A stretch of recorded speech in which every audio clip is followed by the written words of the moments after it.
curly top. Yes.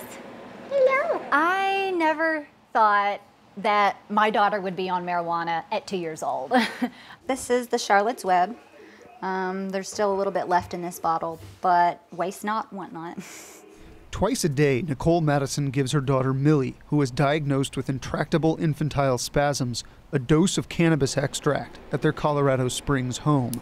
We've tried other pharmaceuticals, about 8 other anti-epileptics. None of it helped. There we go. The Mattisons moved here from Tennessee to take advantage of Colorado's medical marijuana laws. Within the first 30 minutes, her eyes were open, which is completely different. Hi. She was looking around, she was moving her body.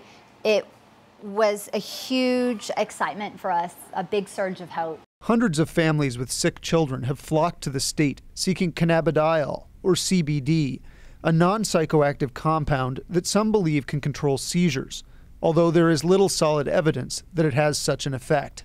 We just take the plant, we dry it, we cure it, we extract it, we test it, and we send it to the patient. Jesse Stanley and his 5 brothers have become a leading supplier of CBD, which is also called Charlotte's Web. The alcohol is extracted up through this. What we're left with is Charlotte's Web. The plants they grow have almost no THC, which means they won't get users high, but the extract's effectiveness in treating seizures has made it extremely popular. Well, there's 5,000 people on the waiting list just in America, and growing it under those laws, we just can't take care of everybody. But growing marijuana, even medical marijuana, is strictly regulated in Colorado. Plants must be tagged, tracked, and grown in an enclosed, locked space.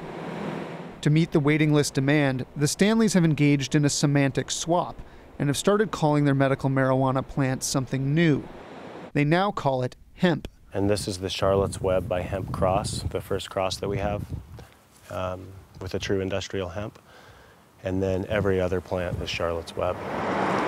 Near the small eastern Colorado town of Ray, the Stanleys have planted acres of Charlotte's Web as hemp, which by law must be low in THC. We've bred it to have less than 0.3% THC, so the jump to us to go to industrial hemp meant being able to serve thousands of patients instead of hundreds. How the CBD extract controls seizures isn't entirely understood, and some researchers caution that it needs more long-term study.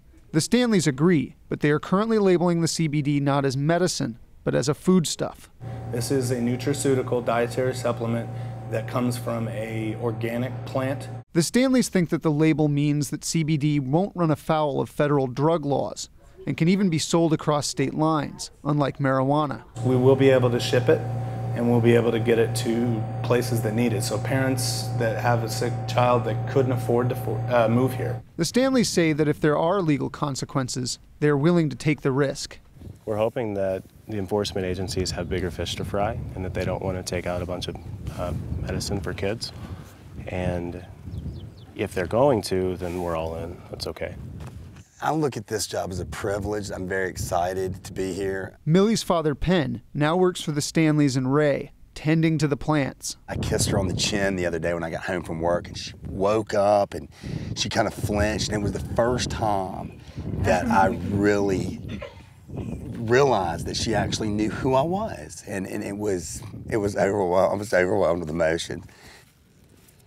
Being able to ship this product across the country, it would be a godsend for a lot of families out there. It's something that they're desperate for, and we know what being desperate is all about. I mean, we were there. I'm glad she's getting better and that she does not have to suffer without this. You don't like to suffer from it, do you? That's the no.